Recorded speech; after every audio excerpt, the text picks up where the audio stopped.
Magandang araw sa inyong lahat. Ako si Dr. Miguel Santos at ngayong araw tatalakayin natin ang paksa tungkol sa mga simpleng paraan sa pagluluto ng kanin para ito'y maging sandata para sa mas mabuting kalusugan.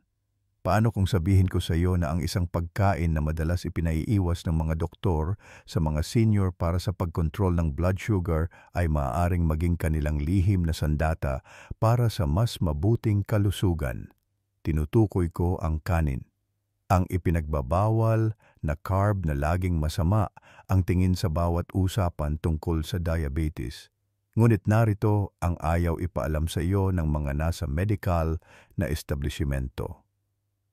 Ang mga makabagong pananaliksik mula sa iba't ibang unibersidad ay nakatuklas ng 4 na simpleng trick sa kusina na ganap na binabago ang kanin mula sa isang bangungot sa blood sugar tungo sa isang superfood na nagpapagaling ng bituka at nagpapatatag ng glucose.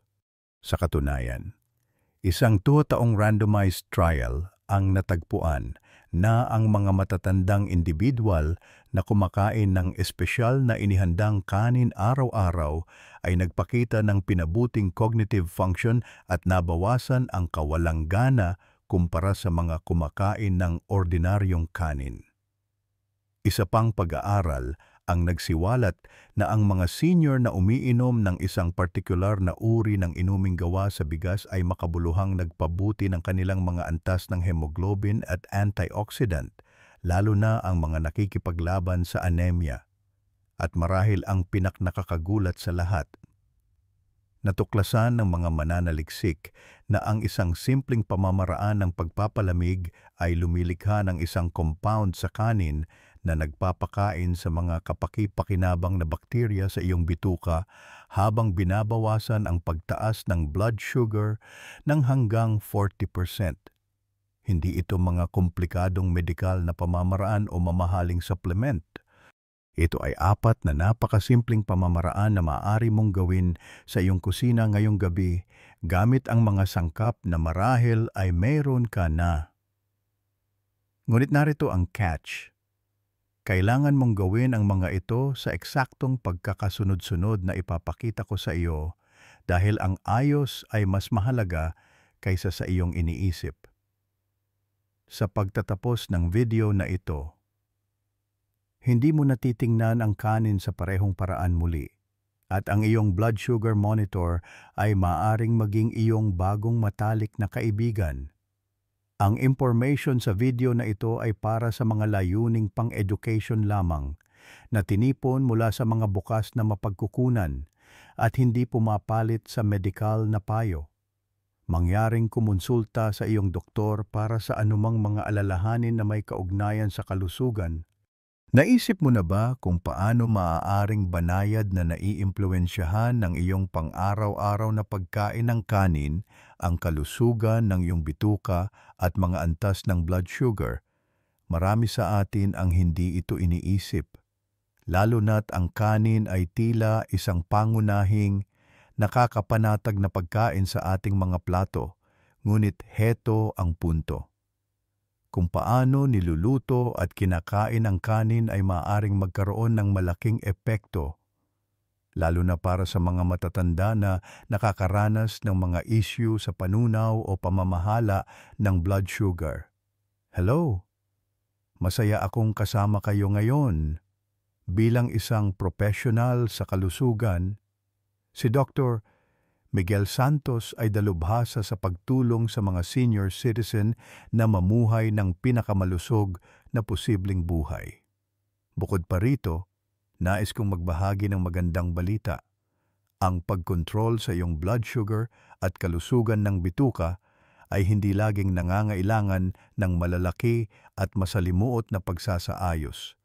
Minsan ito ay tungkol sa paggawa ng maliliit na pagbabago sa iyong pang-araw-araw na gawain na sa paglipas ng panahon ay may mga kapansin-pansing bentahe. Ang ganong uri ng prangka at mahusay na diskarte ang nararapat sa iyo. Sa panahon ngayon, maraming senior ang sumusunod sa payo ng kanilang doktor na limitahan ang carbohydrates, mag-ehersisyo at inumin ang kanilang mga gamot. Ngunit madalas, nakakalimutan natin kung paano natin hinahawakan ang ating pagkain bago pa man ito makarating sa plato.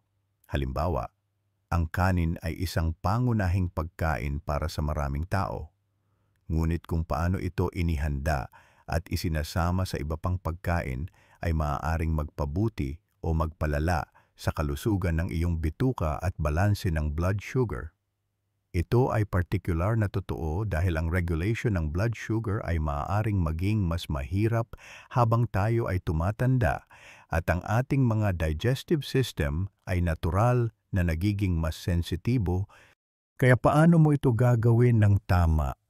Paano mo masisiyahan ang iyong kanin habang binibigyan ang iyong katawan ng pinakamahusay na pagkakataon na mapanatili ang matatag na antas ng blood sugar at isang malusog na bituka?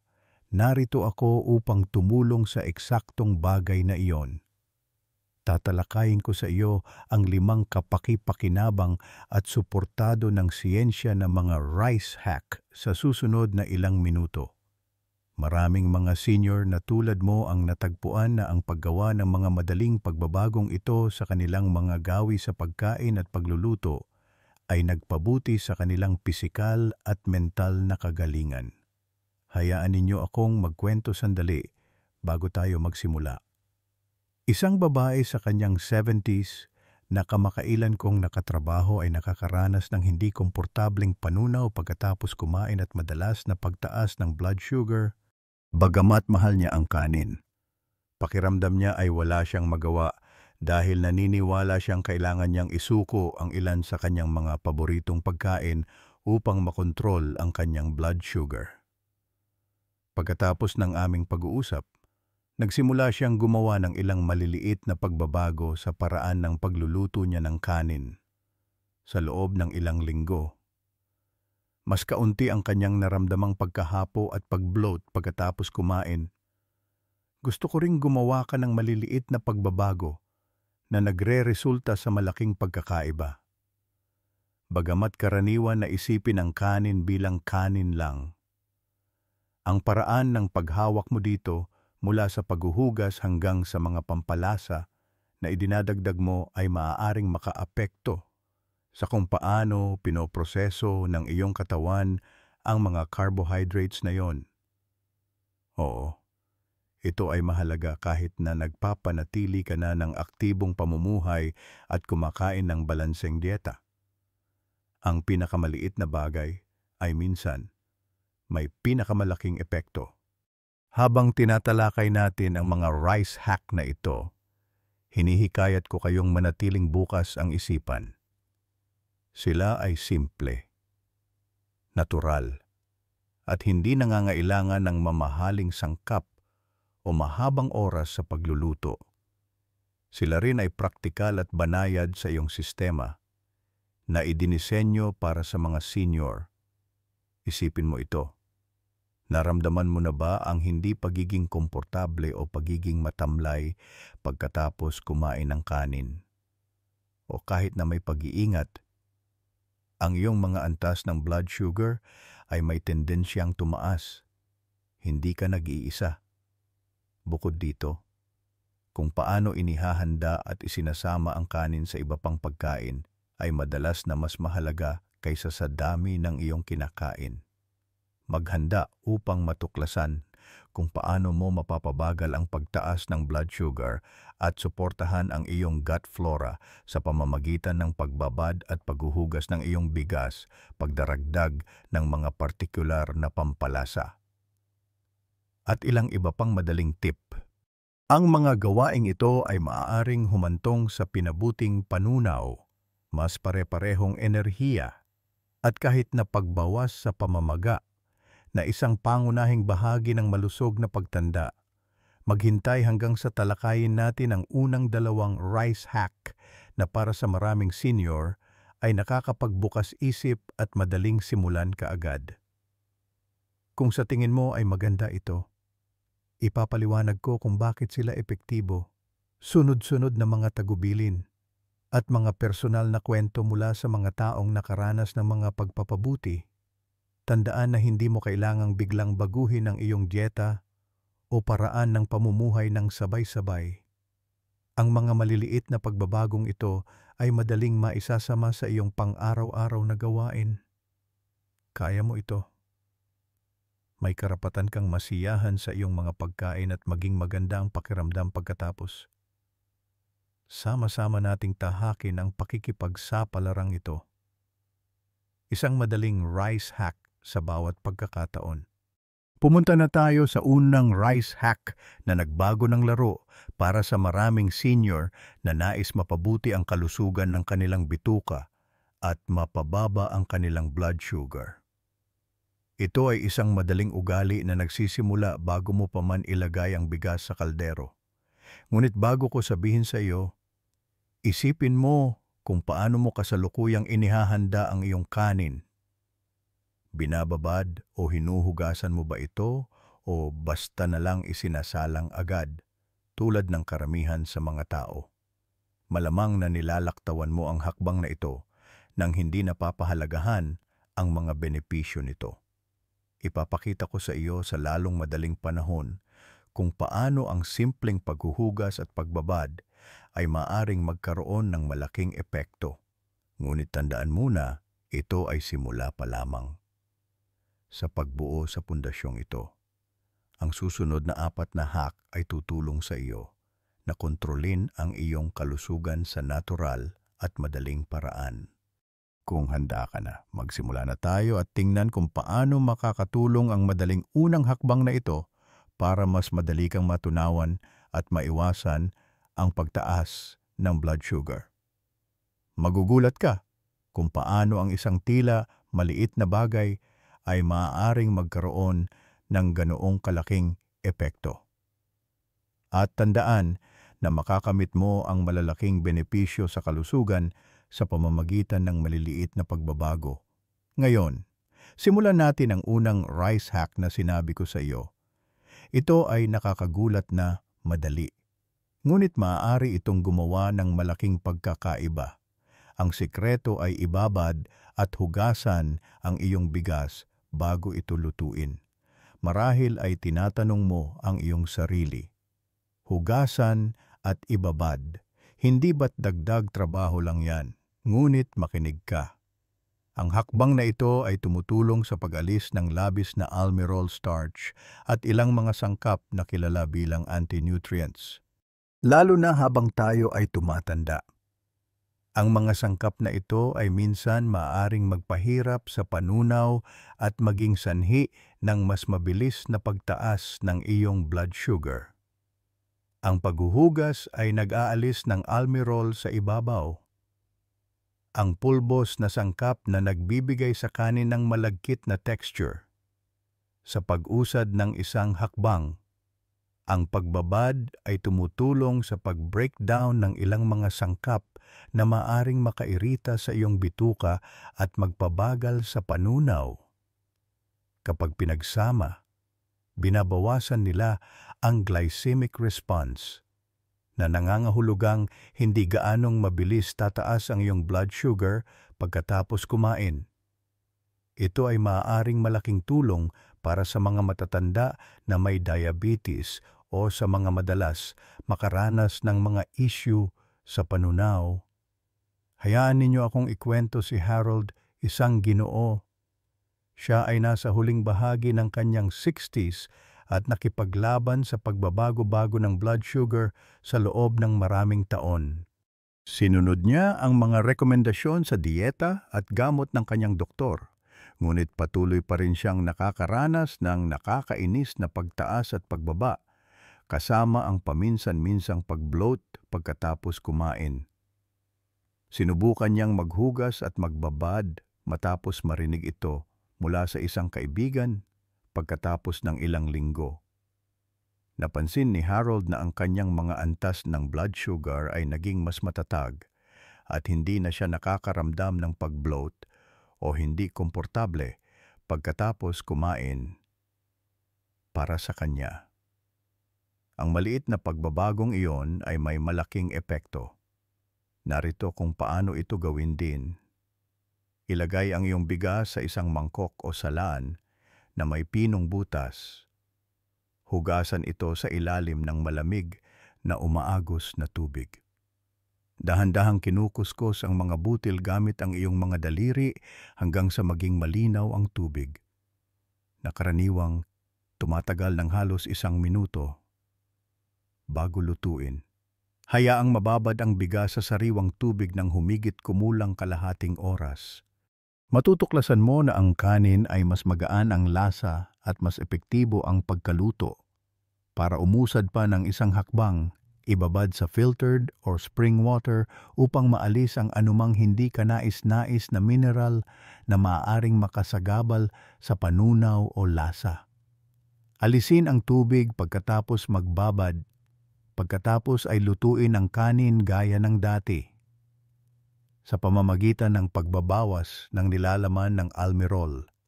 Pinapagaan ng madaling proseso bago lutuin na ito ang pasanin sa iyong digestive tract at blood sugar. Ngayon, maghintay hanggang sasabihin ko sa iyo ang tungkol sa pangalawang hack kung sa tingin mo ay madali iyon. Ang isang ito ay nagdaragdag ng masarap na twist na puno ng mga benepisyo sa kalusugan bukod sa masarap na lasa. Ito ay nagsasangkot ng pagluluto ng iyong kanin na may isang maliit na kurot ng mga buto ng fenugreek or cinnamon. Ang dalawang pampalasa na ito ay pinag-aralan para sa kanilang mga katangiang anti-inflammatory at pampababa ng blood sugar. Kaya mga compound na matatagpuan sa cinnamon, halimbawa, ay maaring makatulong na mapataas ang insulin sensitivity. Nangangahulugan ito na mas kaunti ang pagtaas ng blood sugar dahil mas epektibong magagamit ito ng iyong katawan. Mayaman sa soluble fiber. Ang mga buto ng fenugreek ay ipinakitang nagpapabagal sa bilis ng pagsipsip ng asukal sa digestive system, kaya tumutulong sa pagpapanatili ng matatag na antas ng blood sugar. Isang lalaking nakatrabaho ko, si George, ay may pag-aalinlangan tungkol sa paglalagay ng pampalasa sa kanyang kanin. Hindi niya inakala na makakagawa ito ng pagkakaiba dahil sanay siyang kumain ng simpleng puting kanin. Gayunpaman, namangha siya matapos mag-eksperimento sa fenugreek at cinnamon habang nagluluto. Pagkatapos ng ilang buwan, nakaranas siya ng mas kaunting pamamaga sa kasukasuan at pagpapabuti sa insulin sensitivity na nagpadali sa pang-araw-araw na gawain. Bukod pa rito, nasiyahan siya sa mga banayad na bagong lasa na nagpapabuti sa kasiyahan sa oras ng pagkain. Maaari mong isama ang trick na ito sa iyong pang-araw-araw na gawain sa pamamagitan ng pagdaragdag ng 1 kutsarita ng mga buto ng fenugreek o kalahating kutsarita ng dinurog na cinnamon bawat tasa ng hinugasan at ibinabad na bigas bago lutuin, bago idagdag ang mga buto ng fenugreek sa kaldero. Maaari mong bahagyang i-toast ang mga ito sa isang tuyong kawali upang mapahusay ang kanilang lasa. Isang mainit at kaaya-ayang amoy ang pupuno sa iyong kusina habang niluluto mo ang iyong kanin gaya ng dati. Bukod sa pagiging kapaki-pakinabang para sa blood sugar, ang hakbang na ito ay nagdaragdag ng isang nakakapanatag na lasa na perpekto para sa mga senior na nais ng iba't ibang lasa nang hindi nangangailangan ng dagdag na trabaho. Isang bagay na dapat tandaan ay palaging magandang ideya na kumonsulta sa iyong healthcare provider bago regular na magdagdag ng mga bagong halamang gamot o pampalasa kung meron kang anumang kondisyong pangkalusugan o umiinom ng gamot. Gayunpaman, ang fenugreek at cinnamon ay ligtas at kapaki-pakinabang para sa karamihan ng mga tao. Upang buurin ang seksyong ito, hugasan at ibabad ang iyong bigas bago lutuin upang mabawasan ang almirol at anti-nutrients na makakatulong sa regulasyon ng blood sugar at panunaw. Pagkatapos nito, lutuin ang iyong kanin na may mga buto ng fenugreek o cinnamon upang magdagdag ng mga katangiang anti-inflammatory at pampabalanse ng blood sugar. Sa pagsunod sa dalawang madaling hakbang na ito, maaari mong gawing isang masustansyang pagkain ang kanin mula sa isang mabilis na pinagmumulan ng carbohydrates. Ang layunin ng mga hack na ito ay hindi perpeksyon o malalaking pagbabago. Nakatuon sila sa paggawa ng maliliit, magagawang pagbabago na akma sa iyong buhay at may malalaking benepisyo. At tandaan, sina Harold at George, mga individual na tulad mo, na nakasaksi ng mga benepisyo ng mga madaling gawain na ito para sa mas mahusay na panunaw at regulasyon ng blood sugar. Ngayon, ibabahagi ko ang ikatlong rice hack, na ang pagsasama ng kanin sa mga pagkaing mayaman sa fiber.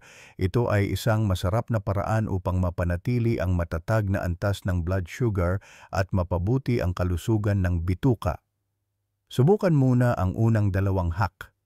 Gayunpaman, nararapat sa iyo ang madaling tulong na iyon. Kaya, hugasan, ibabad, at lagyan ng pampalasa ang iyong kanin. Mangyaring mag-iwan ng komento sa ibaba kung meron kang mga katanungan o nais ibahagi ang iyong karanasan sa pagbabad, pagdaragdag ng pampalasa o paghuhugas. Ang marinig kung paano nagkakaroon ng malaking epekto ang mga maliliit na pagbabagong ito ay nagpapasaya sa akin. Kaya mo yan. Dumako na tayo sa ikatlong rice hack, Kim. Ngayong alam mo na kung paano maghugas, magbabad, at magdagdag ng mga kapaki-pakinabang na pampalasa sa iyong kanin. Ang isang ito ay nagsasangkot ng paghahalo ng iyong kanin sa mga pagkaing mayaman sa fiber, tulad ng tinadtad na legumes o gulay. Ang maliit na pagkilos na ito ay maaaring magkaroon ng malaking epekto sa kung paano pinoproseso ng iyong katawan ang mga carbohydrates sa kanin at kung gaano kalusog ang iyong bituka. Tulad ng nakikita mo, ang fiber ay mahalaga para sa pagpapabagal sa bilis ng pagsipsip ng carbohydrates, na nagre-resulta sa isang mas unti-unting pagtaas ng mga antas ng blood sugar pagkatapos ng pagkain. Ngunit higit pa riyan ang ginagawa ng fiber. Tumutulong din ito sa paglaki ng mga kapaki-pakinabang na bakterya sa iyong bituka. Ang mga kapaki-pakinabang na mikrobyo na iyon ay may malaking epekto sa immune system, panunaw, at kahit na regulasyon ng mood, dahil ang ating mga digestive system ay may tendensyang bumagal at maging hindi gaanong epektibo habang tayo ay tumatanda. Ang pagpapanatili ng isang malusog na balanse ng gut bacteria ay nagiging mas mahalaga. Sa esensya, bumubuo ka ng isang balanseng plato na sumusuporta sa kalusugan ng bituka at regulasyon ng blood sugar kapag naghahalo ka ng mga gulay na mayaman sa fiber o legumes sa iyong kanin. Bukod pa rito, pinapabuti nito ang lasa at kasiyahan sa iyong mga pagkain. Ito ay partikular na kapaki-pakinabang para sa mga matatanda na nais kumain habang pinamamahalaan ang mga issue sa kalusugan.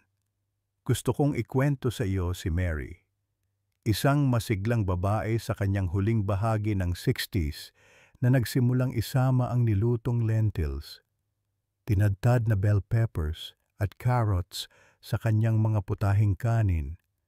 Mahal niya ang simpleng kanin, kaya medyo nag-aalangan siya nung una. Gayunpaman, may napansin siyang hindi inaasahan pagkatapos ng ilang pagkain na may mga karagdagang ito. Mas kaunti ang kanyang bloating o irregularidad sa kanyang tiyan at ang kanyang mga antas ng enerhiya ay nanatiling pare-pareho sa buong hapon. Parang mas masaya ang katawan ko pagkatapos kumain, sabi niya sa akin. Hindi ko inaasahan na ganito kaganda ang pakiramdam ko sa isang maliit na pagbabago. Narito kung paano ito gawin din. Isaalang-alang ang pagdaragdag ng isang tasa o higit pa ng tinadtad na gulay tulad ng spinach, broccoli, o zucchini sa iyong kanin habang ito ay niluluto.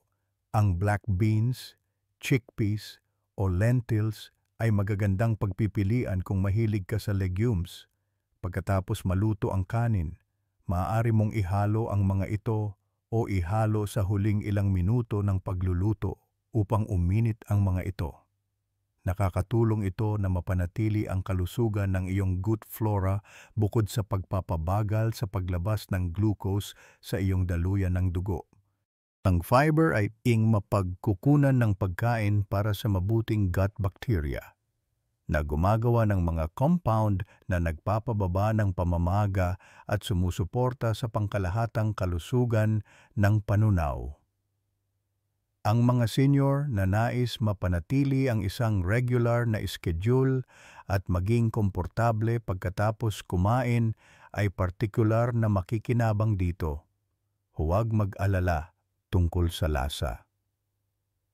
Ang pagdaragdag ng mga gulay o legumes sa kanin ay nagbibigay dito ng texture, kulay, at isang natural na tamis o pagiging makalupa na maraming tao ang nakikitang masarap. Ito rin ay isang kamangha-manghang paraan upang magdagdag ng mga karagdagang sustansya sa iyong dieta nang hindi nangangailangan ng maraming trabaho. Tandaan na ang layunin ay gumawa ng maliliit, mapapamahalaang pagbabago na nagpapabuti sa iyong kalusugan sa halip na ganap na baguhin ang iyong dieta upang makita kung paano tumutugon ang iyong katawan. Maaari kang magsimula sa pamamagitan ng paghahalo ng isang uri lamang ng legume o gulay sa iyong kanin. Maaari kang mag-eksperimento sa iba't ibang kombinasyon sa paglipas ng panahon upang mapanatili ang interes. Ang pamamaga. Isang karaniwang problema habang tayo ay tumatanda at isang salik sa maraming malalang kondisyon, ay nababawasan din ng hack na ito. Nagbibigay ka sa iyong katawan ng isang matibay na pundasyon para sa mas malusog na pagtanda sa pamamagitan ng pagtataguyod ng kalusugan ng bituka at paggamit ng fiber upang patatagin ang blood sugar. Hinihikayat kita na isaalang-alang ang pagdaragdag ng isang sangkap na mayaman sa fiber sa iyong susunod na ulam na kanin. Marahil isang dakok ng sariwang tinadtad na kale na idinagdag pagkatapos maluto o ilang frozen peas na hinalo sa huling minuto. Ang mga maliliit na desisyon na ito ay nagdaragdag. Narito ang isang karagdagang bonus. Kung nahihirapan kang kumain ng sapat na legumes o gulay sa buong araw, ito ay isang mabilis at masarap na paraan upang mapataas ang iyong pagkonsumo. May karapatan kang masiyahan sa iyong mga pagkain at maging maganda ang pakiramdam pagkatapos. Ang ikaapat na rice hack na nagsasangkot ng pagpili ng perpektong uri ng bigas upang ma-optimize ang fiber at nutrients nito ay tatalakayin sa susunod. Bago tayo makarating doon, subukang isama ang ilang kasamang mayaman sa fiber sa iyong kanin at obserbahan ang mga epekto sa iyong katawan.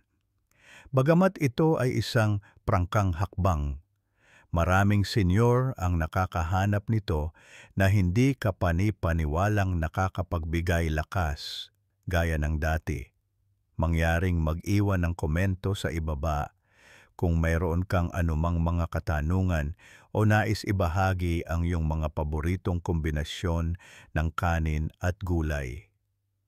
Gusto kong makinig sa iyong mga saloobin at kwento. Kaya mo yan. Dumako na tayo sa ikaapat na rice hack. Ngayong komportable ka nang magdagdag ng mga sangkap na mayaman sa fiber sa iyong kanin. Ito naman ay tungkol sa pagpili ng tamang bigas. Particular, ang pagpapalit ng puting bigas ng brown o partially polished na bigas. Ang iyong kalusugan sa bituka at regulasyon ng blood sugar ay maaaring makabuluhang mapabuti sa madaling pagbabagong ito. Ang puting bigas ay malawakang ginagamit dahil mabilis itong maluto at may banayad na lasa. Ngunit sa panahon ng pagproseso, nawawala ang marami sa mga sustansya at fiber nito. Sa kabaligtaran, ang brown rice ay nagpapanatili ng mas maraming fiber, bitamina at mineral dahil pinapanatili nito ang kanyang bran at germ. Sa pamamagitan ng pagpapabagal sa panunaw at pagsipsip ng carbohydrates. Ang karagdagang fiber na ito ay tumutulong na patatagin ang mga antas ng blood sugar. Bukod pa rito, tinutulungan nito ang iyong gut bacteria sa pamamagitan ng pagbibigay sa kanila ng sustansyang kailangan nila upang umunlad. Gusto kong ikwento sa iyo si Eleanor, isang senior na gumawa ng pagbabagong ito. Bagamat kumakain siya ng puting bigas sa halos buong buhay niya, napansin niya na ang kanyang mga antas ng blood sugar ay madalas na mas mataas kaysa sa gusto niya. Iniulat niya ang pinabuting regularidad ng pagdumi at mas mahusay na kontrol sa blood sugar matapos niyang simulang isama ang brown rice sa kanyang mga pagkain. Sa kabila ng katotohanan na medyo nasanay siya sa mas makunat na texture at mas nati na lasa. Sinabi ni Eleanor na ang mga benepisyo ay mas matimbang kaysa sa abala. Ang dapat mong malaman kung isinasaalang-alang mong subukan ito ay ang brown rice ay karaniwang tumatagal ng kaunti kaysa sa puting bigas para maluto. Kaya mahalaga ang paghahanda. Kung hindi ka pa handa, naganap na lumipat. Mayroon ding mga partially polished o parboiled na uri ng bigas na mas mabilis maluto habang pinapanatili ang ilan sa mga bran. Ang brown rice ay mayaman sa fiber at mahahalagang sustansya tulad ng magnesium at B vitamins na sumusuporta sa produksyon ng enerhiya at pangkalahatang kalusugan. Dalawang bagay na lalong nagiging mahalaga habang tayo ay tumatanda. Sa pagpili ng brown o partially polished na bigas, pinapabuti mo ang nutritional value ng iyong mga pagkain sa paraang sumusuporta sa mga pangangailangan ng iyong katawan sa halip na palitan lamang ang isang sangkap. Ang pagsisimula sa isang halo ng brown rice at puting bigas at unti-unting pagdaragdag ng dami ng brown rice sa paglipas ng panahon ay isang madaling paraan upang mapagaan ang paglipat. Sa ganitong paraan, masisiyahan mo ang pamilyar na texture habang nakakakuha ng mga bagong benepisyo habang unti-unting nasasanay ang iyong panlasa. Bukod pa rito, tulad ng tinalakay natin kanina, ang pagbabad ng brown rice bago lutuin ay nagpapaikli sa oras ng pagluluto at nagpapataas ng digestibility. Kaya, ang mga naunang hack na iyon ay isang perpektong tugma. Mahalagang tandaan na ang pag-unlad hindi perfection. Ang layunin, ang kaginhawaan sa panunaw at katatagan ng blood sugar ay maaaring makabuluhang mapabuti sa pamamagitan ng kahit maliliit na pagbabago tulad nito. Dapat kang kumain ng mga pagkain na magpapanatili sa iyo na malusog habang tumatanda at nagpapalusog sa iyong katawan. Tandaan na ang katawan ng bawat tao ay bahagyang naiiba ang tugon. Kaya, bigyang pansin kung ano ang iyong nararamdaman kapag ipinatupad mo ang pagbabagong ito. Ang mas mahusay na enerhiya, mas madaling panunaw, o mas balanseng mga reading ng blood sugar ay lahat ng mahusay na tagapagpahiwatig na nasa tamang direksyon ka. Maghintay hanggang sa marinig mo ang tungkol sa aking ikalima at huling rice hack. Kung naniniwala ka na ang pagpili ng tamang bigas ay isang mahalagang hakbang. Ito ay nagsasangkot ng isang mapanlikhang paraan ng pagluluto at pag-iimbak ng kanin na talagang nagpapataas ng dami ng resistant starch na nagpapakain sa iyong gut bacteria at tumutulong sa mas mahusay na regulasyon ng blood sugar. Subukan muna ang ikaapat na hack na ito bago tayo dumating doon. Subukang ibabad ang kahaliling brown o partially polished na bigas at obserbahan kung paano nakakaapekto ang iyong mga pagkain sa iyo. Ang ganoong uri ng madali, natural na suporta sa kalusugan ay isang bagay na nararapat sa iyo. Gaya ng dati, mangyaring mag-iwan ng komento sa ibaba kung nais mong ibahagi ang iyong mga karanasan o kung meron kang mga katanungan tungkol sa pagpili ng iba't ibang uri ng bigas. Narito ako upang suportahan ka sa bawat hakbang. Kaya mo yan. Bago isara ang ating video, huwag palampasin ang aming video na nagpapaliwanag ng pinakamahahalagang gamit ng Walnuts Health Guide 2025. Saan ka nanonood sa amin? Ipaalam sa amin sa mga komento.